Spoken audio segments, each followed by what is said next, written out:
En politique, la vérité finit toujours par triompher. Vous ne me croyez pas? Mais si. Regardez un peu le cas Ségolène Royal. Martine Aubry qui vole à son secours, annulant un déplacement dans le Gard. Mais les électeurs se souviennent très bien du congrès de Reims en 2008, où ça a été la guerre entre les deux femmes. Et quand des révélations ont été faites sur les fraudes, sur les tricheries, la guerre s'est intensifiée. Donc, le soutien de Aubry à Ségolène Royal, c'est au mieux le baiser qui tue, au pire un championnat du monde d'hypocrisie. De même avec le tweet de la vérité, quand Valérie Trierweiler apporte son soutien à Olivier Falorni, c'est la vérité d'une vie sentimentale, la vérité de deux femmes qui triomphent sur l'organisation politique. L'organisation politique, c'est celle dont avait rêvé François Hollande, acheter une certaine forme de paix politique et sans doute personnelle, en promettant à Ségolène Royal le perchoir de l'Assemblée nationale. Eh bien non, Ségolène Royal est en très mauvaise posture, elle pourrait n'être plus rien dans quelques jours, si ce n'est présidente d'une région dont la sociologie pourrait revenir vers la droite dès 2014.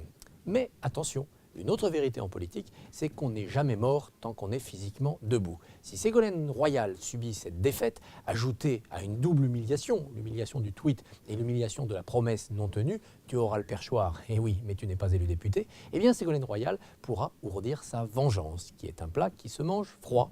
Et pourquoi ne pas briguer la tête du Parti socialiste, c'est-à-dire d'aller concurrencer Martine Aubry si elle veut rester, et surtout d'aller troubler le jeu de succession que François Hollande doit déjà avoir en tête. Pauvre François Hollande, il a l'Allemagne, il a la Grèce, il a l'Espagne, il a l'Afghanistan, il a la dette et les déficits publics, et en plus, il doit gérer en permanence des crises domestiques. Il ne fallait pas vouloir devenir président de la République.